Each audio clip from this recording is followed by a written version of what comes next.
Assalamualaikum warahmatullahi wabarakatuh.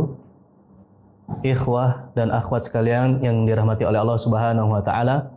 Rasulullah sallallahu alaihi wasallam pernah bersabda, "Innamad dunya li arba'ati nafarin." Sesungguhnya dunia ini untuk 4 jenis orang. Isinya dunia ini tuh nggak jauh-jauh dari 4 jenis orang. Siapa saja itu? Yang pertama adalah abdin razaqahullahu malan wa ilman. Seseorang yang Allah kasih harta dan Allah kasih ilmu juga. Ilmu di sini maksudnya ilmu agama yang bermanfaat. Yang akhirnya dengan 2 anugerah ini fahuwa yattaqi fihi rabbah. Dia semakin bertakwa kepada Rabb-nya, semakin takut sama Allah, semakin dekat sama Allah. Wa yasil fihi rahimah. Semakin dekat dengan keluarganya, dia menyambung tali silaturahmi dengan ilmu maupun dengan hartanya. Dengan hartanya dia bantu keluarganya, dengan ilmunya dia share apa-apa saja yang dia miliki berupa ilmu, diajarkan kepada keluarganya. Wa ya'lamu lillahi fihi haqqa. Dan dia mengetahui bahwasanya dalam ilmu dan harta ini ada hak-hak Allah yang harus ditunaikan.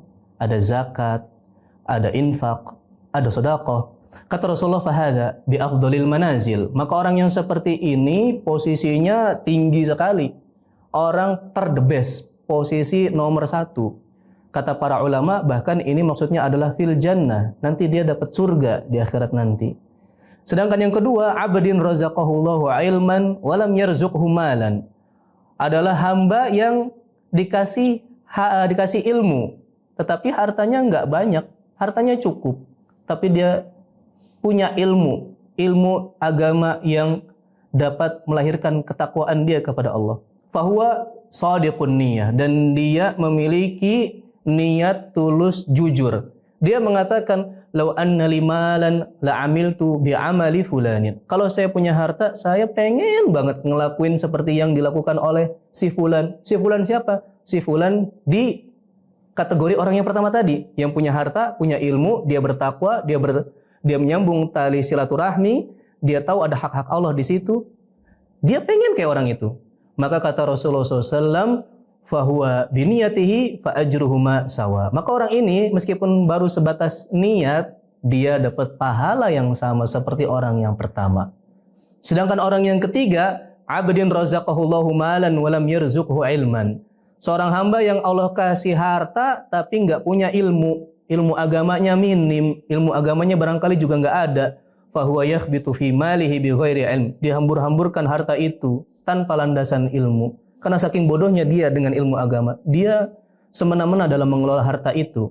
La yattaqi fihi rabbah wa la yasil fihi rahimah. Dia tidak bertakwa kepada Allah, dia tidak menyambung tali silaturahmi, wa la ya'lamu lillahi fihi haqqa. Dan dia tidak tahu bahwasanya di harta itu ada hak-hak Allah yang harus ditunaikan. Fahadza bi akhbathil manazil. Maka orang yang seperti ini derajatnya rendah, orang yang paling terbawah. Yang keempat, abdin lam yarzuqhullahu malan wala ilman. Orang yang enggak dikasih harta, enggak dikasih ilmu juga. Ilmu enggak ada, harta pun enggak ada. Tetapi dia punya tekad, lau anna limalan la amiltu bi amali fulanin. Kalau saya punya harta, saya pengen niru orang yang ketiga yang dia mengelola harta semau-maunya, dia semakin jauh dari Allah, dia semakin jauh dari keluarganya. Fahuwa biniyatihi. Maka orang yang seperti ini meskipun dengan niatnya fawizruhuma sawa, maka orang yang seperti ini dapat dosa yang sama. Ikhwatal kiram azani Allah yakum. Dari hadis ini kita dapat mengambil beberapa pelajaran terpenting. Di antaranya bahwasanya harta saja itu tidak cukup untuk bisa menaikkan derajat seseorang kecuali dengan ilmu agama. Ilmu agama yang kemudian bermanfaat dan melahirkan ketakwaan dia kepada Allah Subhanahu wa taala. Sebagaimana kebalikannya, tercelanya sifat bodoh, nggak tahu agama. Karena ternyata gara-gara sifat bodoh itulah yang kemudian menjadikan seseorang itu semakin jauh dari Allah Subhanahu wa taala, khususnya dalam pengelolaan harta. Karena minimnya, butanya dia terhadap pengetahuan agama ini. Oleh karena itu, mari kita belajar agama dan kita kemudian mengamalkan ilmu yang kita miliki semampu kita agar kita semakin dekat dengan Allah Subhanahu wa taala.